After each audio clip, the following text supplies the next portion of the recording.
Bible Dangal Clarence ಶಾಲೆ ನಿಮಗೆ ಗೊತ್ತೇ ಇದೆ ವಿಷಯ. ಈಗ ಅಪ್ಡೇಟ್ ಏನಪ್ಪಾ ಅಂದ್ರೆ, ಕ್ಲಾರೆನ್ಸ್ ಶಾಲೆಗೆ ಕಾರಣ ಕೇಳಿ ನೋಟಿಸ್ ಜಾರಿ ಆಯಿತು. ರಾಜ್ಯ ಶಿಕ್ಷಣ ಇಲಾಖೆಯಿಂದ ನೋಟಿಸ್ ಜಾರಿಯಾಗಿದೆ. ಈ ಕ್ಷಣ ಬರ್ತಿರುವಂತಹ ಬ್ರೇಕಿಂಗ್ ನ್ಯೂಸ್. ಬೈಬಲ್ ಪಾಠ ಮಾಡುವ ಕುರಿತು ಕಾರಣ ಕೊಡಿ ಅಂತ ನೋಟಿಸ್ ಕೊಟ್ಟಿದ್ದಾರೆ. Breaking news.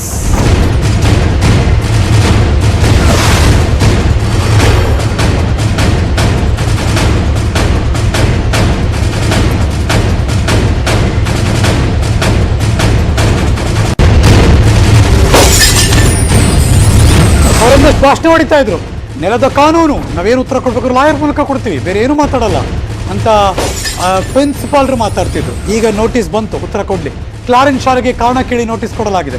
ರಾಜ್ಯ ಶಿಕ್ಷಣ ಇಲಾಖೆ ನೋಟಿಸ್ ಕೊಟ್ಟಿದೆ. ನೀವು ಬೈಬಲ್ ಪಾಠ ಮಾಡ್ತಿದ್ದೀರಲ್ಲ, ಯಾಕೆ, ಏನು, ಇದು ಕಾರಣ ಕೊಡಿ ಅಂತ ನೋಟಿಸ್ ಕೊಟ್ಟಿದ್ದಾರೆ. ಬೆಂಗಳೂರಿನ ಪಾಟ್ರಿ ಟೌನ್ನಲ್ಲಿರುವಂತಹ ಶಾಲೆ ಕ್ಲಾರೆನ್ಸ್ ಶಾಲೆ. ಕ್ಲಾರೆನ್ಸ್ ಹೈಸ್ಕೂಲ್ನಲ್ಲಿ ಬೈಬಲ್ ಪಾಠ ಮಾಡುವ ಆರೋಪ, ನಿಯಮ ಮೀರಿ ಬೈಬಲ್ ಪಾಠ ಮಾಡ್ತಿದ್ದಾರೆ ಅನ್ನೋ ಆರೋಪ. ಹಾಗಾಗಿ ಈಗ 7 ದಿನ ಟೈಮ್ ಕೊಟ್ಟಿದ್ದಾರೆ, 1 ವಾರಗಳ ಗಡುವು. 7 ದಿನದಲ್ಲಿ ನೀವು ಉತ್ತರ ಕೊಡಬೇಕು ಅಂತ ನೋಟಿಸ್ ಜಾರಿಯಾಗಿದೆ ರಾಜ್ಯ ಶಿಕ್ಷಣ ಇಲಾಖೆಯಿಂದ. ಒಂದು ವಿಷಯವಾಗಿ ಬೈಬಲ್ ಪಾಠ ಮಾಡ್ತಿರೋ ಆರೋಪ ಇದೆ ಅವ್ರ ಮೇಲೆ. ಸ್ಟೂಡೆಂಟ್ಸು ಹೇಳಿದಾರಲ್ಲ, ಕ್ಲಾರೆನ್ಸ್ ಶಾಲೆ ವಿರುದ್ಧ ಆರೋಪ ಮಾಡಿದ್ರು ಮೋಹನ್ ಗೌಡ.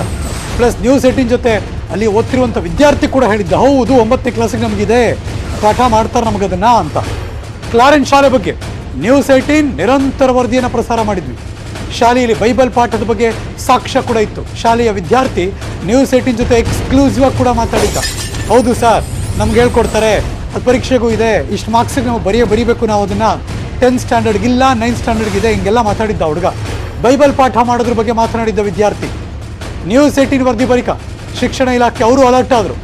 ಕ್ರೈಸ್ತ ಶಾಲೆಗಳಿಗೆ ಇದೀಗ BO ವಿಸಿಟ್ ಮಾಡ್ತಿದ್ದಾರೆ. ಈಗ ಸರ್ಕಾರದಿಂದ ಕ್ಲಾರೆನ್ಸ್ ಶಾಲೆಗೆ ನೋಟಿಸ್ ಕೂಡ ಕೊಡಲಾಯಿತು.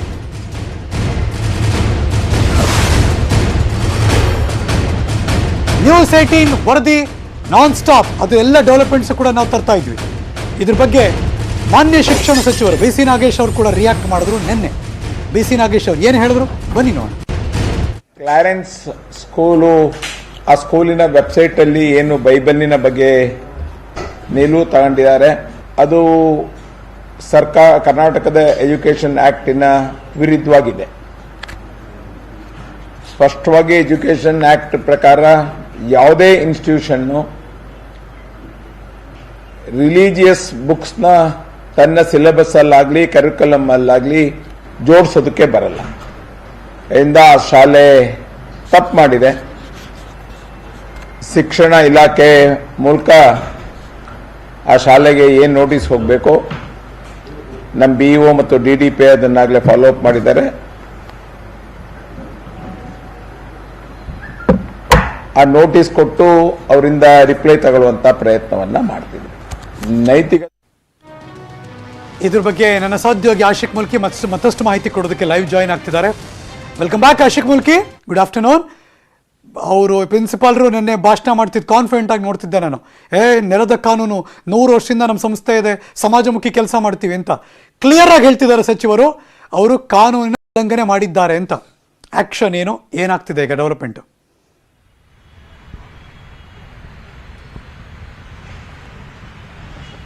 ಹೌದು ಹರೀಶ್ ನಾಗರಾಜ್, ಏನು ಒಂದು ಕ್ಲಾರೆನ್ಸ್ ಶಾಲೆಯ ಮೇಲೆ ಹಿಂದೂ ಪರ ಅಂದ್ರೆ ಹಿಂದೂ ಜನಜಾಗೃತಿ ವೇದಿಕೆ ಅನ್ನುವಂಥ ಒಂದು ಹಿಂದೂ ಪರ ಸಂಘಟನೆ ಒಂದು ಆರೋಪವನ್ನು ಹೊರಿಸಿತ್ತು. ಅದೀಗ ಈಗಾಗಲೇ ಸಾಬೀತಾಗಿರುವಂಥದ್ದು. ಈ ಹಿನ್ನೆಲೆಯಲ್ಲಿ ಕೇಂದ್ರದಲ್ಲಿರುವಂತಹ ಮಕ್ಕಳ ಹಕ್ಕು ಆಯೋಗ ಕೂಡ ಒಂದು ನೋಟಿಸ್ ಅಂದ್ರೆ ಒಂದು ಪತ್ರವನ್ನ ಬೆಂಗಳೂರು ನಗರ ಜಿಲ್ಲಾಧಿಕಾರಿಗೆ ಬರೆದು ಅದನ್ನು 7 ದಿನಗಳ ಒಳಗಾಗಿ ತನಿಖೆ ಮಾಡಿ ಅಂತ ಒಂದ್ ಕಡೆಯಿಂದ ಹೇಳಿದ್ರೆ, ಮಾನ್ಯ ಶಿಕ್ಷಣ ಸಚಿವರು ಕೂಡ ಅದನ್ನ ಒಂದು ಅಧಿಕಾರಿಗಳಿಂದ ಮಾಹಿತಿಯನ್ನ ಪಡೆದುಕೊಂಡು BO ಅನ್ನ ಆ ಶಾಲೆ ಕಳಿಸಿ ವಾಸ್ತವದಲ್ಲಿ ಏನಾಗಿದೆ, ಅಲ್ಲಿ ಸಿಲೆಬಸ್ ಅಲ್ಲಿ ಆಡ್ ಮಾಡಲಾಗಿದೆ ಅಥವಾ ಅಂದ್ರೆ ಔಟ್ ಆಫ್ ಸಿಲೆಬಸ್ ಅಂದ್ರೆ ಎಕ್ಸ್ಟ್ರಾ ಕರಿಕ್ಯುಲಮ್ ಆಕ್ಟಿವಿಟಿಯಲ್ಲಿ ಬೈಬಲ್ ಅನ್ನ ಆಡ್ ಮಾಡಿದಾರ ಅನ್ನುವಂತ ಒಂದು ಮಾಹಿತಿಯನ್ನ ಕಲೆ ಹಾಕಿ ಇದೀಗ ಒಂದು ನಿಲುವಿಗೆ ಬಂದಿರುವಂತದ್ದು. ಆ ಒಂದು ಒಫಿಷಿಯಲ್ ಆಗಿ ಕ್ಲಾರೆನ್ಸ್ ಶಾಲೆಗೆ ಒಂದು ನೋಟಿಸ್ ಅನ್ನು ಈಗಾಗಲೇ ಕೊಟ್ಟಿದ್ದಾರೆ.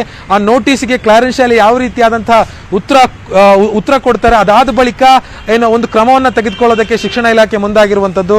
ಈ ನಡುವೆ ಶಿಕ್ಷಣ ಸಚಿವರು ಸ್ಪಷ್ಟವಾಗಿ ನಿನ್ನೆ ಹೇಳಿದ್ರು, ಅವರು ರಾಜ್ಯ ಶಿಕ್ಷಣ ಕಾಯ್ದೆಯನ್ನ ಸ್ಪಷ್ಟವಾಗಿ ಉಲ್ಲಂಘನೆ ಮಾಡಿದ್ದಾರೆ. ಅನಧಿಕೃತವಾಗಿ ಅಂದ್ರೆ ಸಿಲೆಬಸ್ ಅಲ್ಲಿ ಅವರು CBSE ಸಿಲೆಬಸ್ ಅನ್ನ ಬೋಧನೆ ಮಾಡ್ತಾ ಇದ್ರು.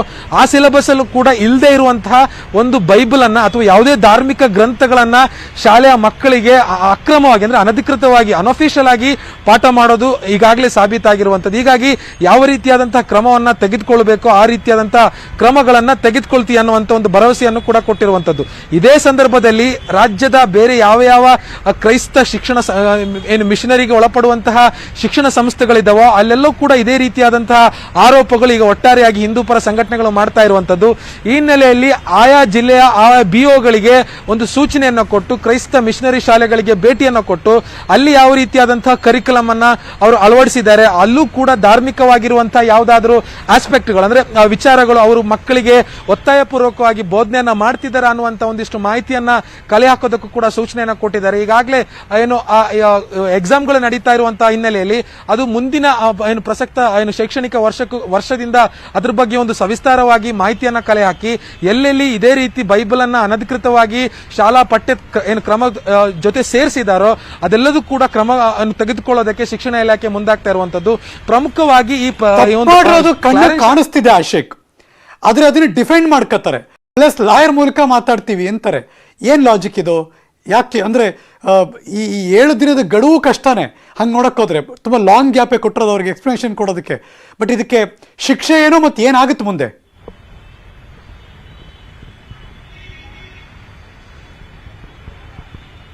ಹೌದು ಹರೀಶ್ ನಾಗರಾಜ್, ಅಂದ್ರೆ ಇಲ್ಲಿ ಎಕ್ಸ್ಟ್ರಾ ಕರಿಕ್ಯುಲಮ್ ಆಕ್ಟಿವಿಟಿಯಲ್ಲಿ ಅವರು ಬೈಬಲ್ ಸೇರಿಸಿರುವ ಕಾರಣಕ್ಕೆ ಇದನ್ನ ಯಾವ ರೀತಿಯಾಗಿ ಲಾ ಪಾಯಿಂಟ್ ಮೂಲಕ ಅಥವಾ ಡಿಪ್ಲೊಮ್ಯಾಟಿಕ್ ಆಗಿ ಕೋರ್ಟ್ ಅಲ್ಲಿ ಒಂದು ಏನು ಡಿಫೆಂಡ್ ಮಾಡ್ಕೊಳ್ಳುವಂತ ಸಾಧ್ಯತೆಗಳು ಕೂಡ ಇರಬಹುದು ಅನ್ನುವಂಥದ್ದನ್ನ ಒಂದು ಈ ವಕೀಲರಾಗಿರ್ಬೋದು ಅಥವಾ ಈ ಕಾನೂನು ತಜ್ಞರು ಹೇಳ್ತಾ ಇರುವಂತಹ ಮಾತು. ಅಂದ್ರೆ ಆ ಪರ್ಟಿಕ್ಯುಲರ್ ಆಗಿರುವಂತಹ ಎಕ್ಸ್ಟ್ರಾ ಕರಿಕ್ಯುಲಮ್ ಆಕ್ಟಿವಿಟೀಸ್ ಅನ್ನ ಡಿಸೈಡ್ ಮಾಡುವಂತದ್ದು ಆ ಶಾಲೆಯ ಆಡಳಿತ ಮಂಡಳಿ, ಆ ಸಿಂಡಿಕೇಟ್ ಯಾವ ರೀತಿಯಾಗಿ ಒಂದು ಎಕ್ಸ್ಟ್ರಾ ಕರಿಕ್ಯುಲಮ್ ಅಂದ್ರೆ ಶಿಕ್ಷಣೇತರ ಸಿಲೆಬಸ್ ಏತರ ಚಟುವಟಿಕೆಗಳು ಯಾವ ತರ ಇರುತ್ತೆ ಅದನ್ನ ಒಂದು ಯಾವ ರೀತಿಯಾಗಿ ಮಾಡಬೇಕು, ಅದಕ್ಕೆ ಎಷ್ಟು ಅಂಕಗಳನ್ನ ಕೊಡಬೇಕು ಅಂತ ಡಿಸೈಡ್ ಮಾಡುವಂತ ಎಲ್ಲಾ ಅರ್ಹತೆಗಳು ಕೂಡ ಆ ಒಂದು ನಿರ್ದಿಷ್ಟ ಶಾಲೆ ಆಡಳಿತ ಮಂಡಳಿ. ಆಶಿಕ್ ಮುಲ್ಕಿ ನಮ್ಮ ಜೊತೆ ದೂರವಾಣಿ ಸಂಪರ್ಕದಲ್ಲಿ ಯಾರು ಇದ್ರ ವಿರುದ್ಧ ರೊಚ್ಚಿಗೆದ್ದಿದ್ದಾರೋ ಅಥವಾ ಕಂಪ್ಲೇಂಟ್ ಕೊಟ್ಟಿದ್ದಾರೋ ಮೋಹನ್ ಗೌಡ್ರು ನಮ್ಮ ಜೊತೆ ದೂರವಾಣಿ ಸಂಪರ್ಕದಲ್ಲಿದ್ದಾರೆ. ಹಿಂದೂ ಕಾರ್ಯಕರ್ತರವರು ಇದ್ರ ವಿರುದ್ಧ ಹೋರಾಡ್ತಿದ್ದಾರೆ. ಮೋಹನ್ ಗೌಡ್ರೆ ನಮಸ್ಕಾರ.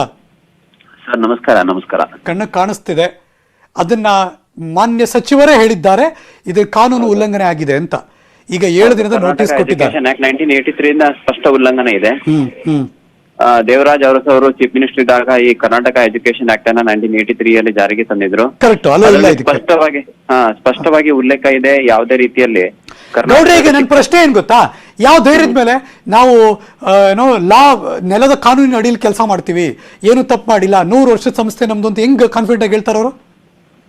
ನೋಡಿ, 100 ವರ್ಷದ ಸಂಸ್ಥೆ ಇದೆ, ಆದ್ರೆ 100 ವರ್ಷದ ಸಂಸ್ಥೆನ ಅವರು ಆ ಮಿಷನ್ ಅಲ್ಲಿ ಮತ್ತೆ ಆ ಒಂದು ಪ್ರಾಂಶುಪಾಲರ ಮೆಸೇಜ್ ಅಲ್ಲೇ ಬರೆದಿದ್ದಾರೆ, ನಮ್ದು ಕ್ರೈಸ್ತ ಬೇಸ್ಡ್ ಆರ್ಗನೈಸೇಷನ್ ಅಂತೇಳಿ. ಈ ರಾಜ್ಯದಲ್ಲಿ, ಈ ದೇಶದಲ್ಲಿ ಯಾವುದೇ ಆರ್ಗನೈಸೇಷನ್ ಇರ್ಬೋದು, ಯಾವುದೇ ಎಜುಕೇಶನ್ ಇನ್ಸ್ಟಿಟ್ಯೂಟ್ ಇರ್ಬೋದು, ಅದು ಬೈಬಲ್ ಪ್ರಕಾರ ನಡೆಸಲಿಕ್ಕೆ ಬರೋದಿಲ್ಲ. ಅದನ್ನ ದೇಶದ ಸಂವಿಧಾನ ಅನುಸಾರವಾಗಿ ನಡೆಸಬೇಕಾಗತ್ತೆ. ಬೈಬಲ್ಗಿಂತ ಅತ್ಯಂತ ಶ್ರೇಷ್ಠ ಪರಮೋಚ್ಚ ಸುಪ್ರೀಮಿಸಿ ಈ ದೇಶದ ಸಂವಿಧಾನ ಇದೆ. ಈ ದೇಶದ ಸಂವಿಧಾನದ ಆರ್ಟಿಕಲ್ 30 ಅವರಿಗೆ ಎಜುಕೇಶನ್ ಇನ್ಸ್ಟಿಟ್ಯೂಟ್ ನಡೆಸಲಿಕ್ಕೆ ಅವಕಾಶ ಕೊಟ್ಟಿದ್ದಾರೆ ವಿನಃ ಬೈಬಲ್ ಕಲಿಸ್ಲಿಕ್ಕಾಗಿ, ಬೈಬಲ್ ಬೇಸ್ಡ್ ಎಜುಕೇಶನ್ ನಡೆಸಲಿಕ್ಕಾಗಿ ಅವಕಾಶ ಕೊಟ್ಟಿಲ್ಲ. ಅದು ಸ್ಪಷ್ಟವಾಗಿ ಆರ್ಟಿಕಲ್ 30 ಒಂದು ಉಲ್ಲಂಘನೆ ಇದೆ, ದುರುಪಯೋಗ ಮಾಡ್ತಿದ್ದಾರೆ.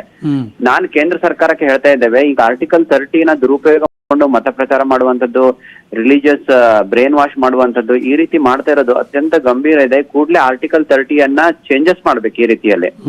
ಆಮೇಲೆ ಇವ್ರು ಏನ್ ಮಾಡ್ತಿದ್ರು ಅಂದ್ರೆ ಆರ್ಟಿಕಲ್ 30 ಈ ಬೆನಿಫಿಟ್ಸ್ ಅನ್ನ ತಗೊಳ್ತಾರೆ, ಅದರ ಅಡಿಯಲ್ಲಿ ಎಲ್ಲಾ ಫೆಸಿಲಿಟೀಸ್ ಅನ್ನ ತೆಗೆದುಕೊಳ್ತಾರೆ, ಅದರ ಅಡಿಯಲ್ಲಿ ಅನುದಾನವನ್ನು ತೆಗೆದುಕೊಂಡು ಶಿಕ್ಷಣ ಸಂಸ್ಥೆಗಳನ್ನ ನಡೆಸಿಕೊಂಡು ಅಲ್ಲಿ ಬಹುಸಂಖ್ಯಾತರಿಗೆ, ಮೆಜಾರಿಟಿ ಅವರಿಗೆ ಇವ್ರು ರೂಲ್ಸ್ ಅನ್ನ ಹೇರಿ ಅವರನ್ನ ಬ್ರೇನ್ ವಾಶ್ ಮಾಡಿ, ಅವರನ್ನ ಕನ್ವರ್ಟ್ ಮಾಡಿ, ಅವರಿಗೆ ಹಿಂದೂ ಧರ್ಮ ಸೈತಾನ, ಹಿಂದೂ ಇದನ್ ಮಾಡಿದರೆ ಸೈತಾನ ಅಂತೇಳಿ ಅವರಿಗೆ ಆ ಹಿಂದೂ ಧರ್ಮದ ನಂಬಿಕೆ ವಿರುದ್ಧನೇ ಇವರು ಪ್ರಚಾರ ಮಾಡುವಂತದ್ದು. ಇದು ಅತ್ಯಂತ ಗಂಭೀರ ಕ್ರಿಮಿನಲ್ ಅಫೆನ್ಸ್ ಇದೆ. ಇದು ಆರ್ಟಿಕಲ್ IPC 295, 298, 295 ಏನು ಸಹ ಇದಕ್ಕೆ ಅಪ್ಲೈ ಆಗತ್ತೆ ಈ ರೀತಿ. ಈಗ ಪ್ರಿಯಾಂಕಾ ಅಂತೇಳಿ 10ನೇ ತರಗತಿ ಹುಡುಗಿ ಈಗ ವಿಲ್ಸನ್ ಗಾರ್ಡನ್ ಸ್ಕೂಲ್ ಬೆಂಗಳೂರಿನಲ್ಲಿ ಸುಸೈಡ್ ಮಾಡ್ಕೊಂಡಿದೆ ಕಾರಣಕ್ಕಾಗಿ, ಆ ಒಂದು ಪ್ರಿಮೈಸಸ್ ಅಲ್ಲಿ ಹೋಳಿಯನ್ನ ಆಚರಣೆ ಮಾಡ್ಲಿಕ್ಕಾಗಿ ನನ್ನ ಮತ್ತೆ ಪ್ರಾಂಶುಪಾಲರು ಇಷ್ಟು ಇನ್ಸರ್ಟ್ ಮಾಡಿದ್ರು, ಅವ್ರಿಬ್ರು ಸ್ಟೂಡೆಂಟ್ಸ್ ಗಳು ಏನ್ ಮಾಡಿದ್ರು, ಸುಸೈಡ್ ಮಾಡ್ಕೊಂಡ್ರು. 10th ಸ್ಟೂಡೆಂಟ್ ಬೆಂಗಳೂರಲ್ಲಿ ಆಗಿರುವಂತ ಘಟನೆ ನಾನು ಹೇಳ್ತಾ ಇರೋದು. ಅರ್ಥ ಆಯ್ತು. ಕೇವಲ ಒಂದು ಲೆಟ್ಸ್ ಸಿ, ನನಗೆ ಈ ಪಾಯಿಂಟ್ ಅಲ್ಲಿ ಈಗ ಸರ್ಕಾರ ಒಂದು ಹೆಜ್ಜೆ ಮುಂದಿಟ್ಟಿದೆ. ನಿಮ್ಮ ಹೋರಾಟದ ಒಂದು ಮುಂದಿನ ಹಾದಿ ನೋಟಿಸ್ ಕೊಟ್ಟಿದ್ದಾರೆ. ಉತ್ತರ ಏನ್ ಬರುತ್ತೆ, ನೆಕ್ಸ್ಟ್ ಆಕ್ಷನ್ ಏನಾಗುತ್ತೆ, ಇಷ್ಟೇ ನಾನು ನೋಡ್ತಾ ಇದ್ದೀನಿ. ಥ್ಯಾಂಕ್ ಯು ಮೋಹನ್ ಗೌಡ್ರೆ, ನ್ಯೂಸ್ 18 ಜೊತೆ ಮಾತಾಡಿದ್ದಕ್ಕೆ. ಮತ್ತೊಮ್ಮೆ ಕ್ರೈಸ್ತ ವಿದ್ಯಾಸಂಸ್ಥೆಗಳನ್ನ ಟಾರ್ಗೆಟ್ ಮಾಡಲಾಗಿದೆ. ಬೆಂಗಳೂರಿನ ಆರ್ಚ್ ಬಿಷಪ್ ಗಂಭೀರ ಆರೋಪ. Breaking news.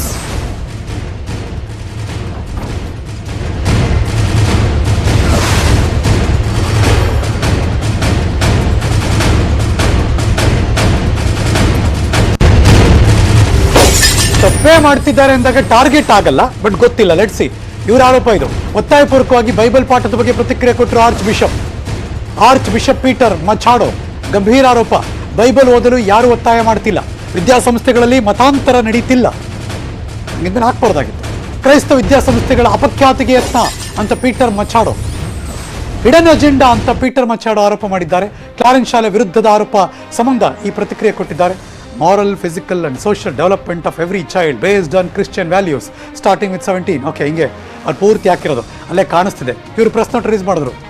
Arch bishop Peter Machado using Bible, ಅದ್ರ ಬಗ್ಗೆ ಒಂದು ಸುದೀರ್ಘವಾಗಿ ಬರೆದ್ರು.